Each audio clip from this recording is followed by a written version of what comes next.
most mind-boggling visualizations of the size of 52 factorial.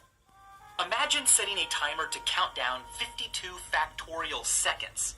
While the timer runs, stand on the equator and wait. 1 billion years. After a billion years have passed, take a single step forward, and then wait another billion years before taking a second step, and so on. Once you have walked all the way around the Earth, take a single drop of water out of the Pacific Ocean, that's 0.05 of a milliliter, and set it aside. Now continue walking at a rate of 1 step every billion years, removing 1 drop after every journey around the entire Earth, and by the time the Pacific Ocean is completely empty, put a single sheet of paper on the ground.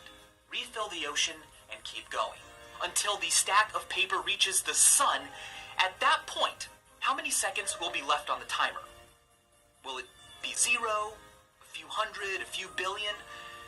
No, there will still be 8 times 10 to the 67 seconds left. You have barely made a dent. If you start all over again and do that whole thing 1,000 more times, you will only be a third of the way done. Luckily, Scott has a great idea for how to pass the rest of the time if you're bored of paper and water and walking. Instead, he says, deal yourself 5 cards every billion years. When you finally deal yourself a royal flush, buy a lottery ticket. If the ticket wins the lottery, throw a single grain of sand into the Grand Canyon. As soon as the Grand Canyon is completely full of sand, remove 1 ounce of rock. That's about 28 grams from Mount Everest.